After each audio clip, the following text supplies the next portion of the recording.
Hey, what's up, everybody? Welcome to this week's edition of the Sports Blitz. I'm your host, Daniel Fleming, and this week we're going to preview the upcoming matchup between the number one ranked Alabama Crimson Tide and the Ole Miss Rebels. You can see that game this Saturday night at 8:15 Central Time on ESPN.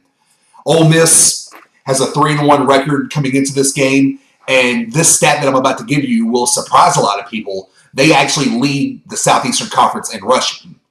Now, that may not turn out to mean anything because they have yet to face a rush defense that is as dominant as Alabama. So, obviously, something's going to have to give in that department.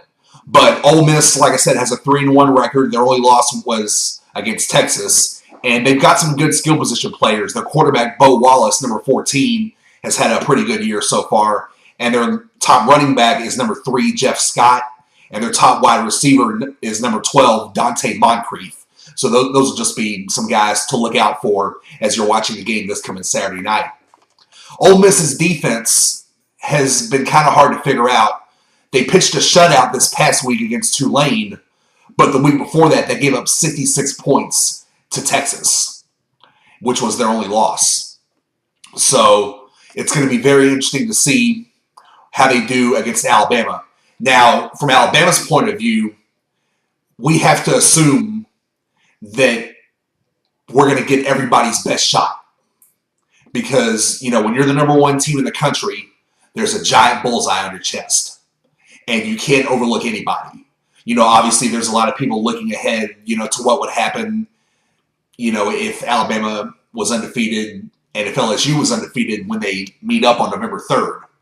Obviously, the players can't look at it that way. Us as fans, we can look ahead all we want to. But, Coach Saban is getting paid a lot of money to keep his players focused on the task at hand. And we saw what happened this past Saturday in the LSU-Auburn game. Auburn came very close to pulling off a colossal upset. And it's up to Alabama to remain focused to make sure that they're not in that kind of danger against Ole Miss. So we'll have to see what happens this coming Saturday night, and obviously I hope everybody enjoys the game if you're planning on watching it. And I guess that's about it for this week. I hope you guys enjoyed it, and I'll see all of you next week.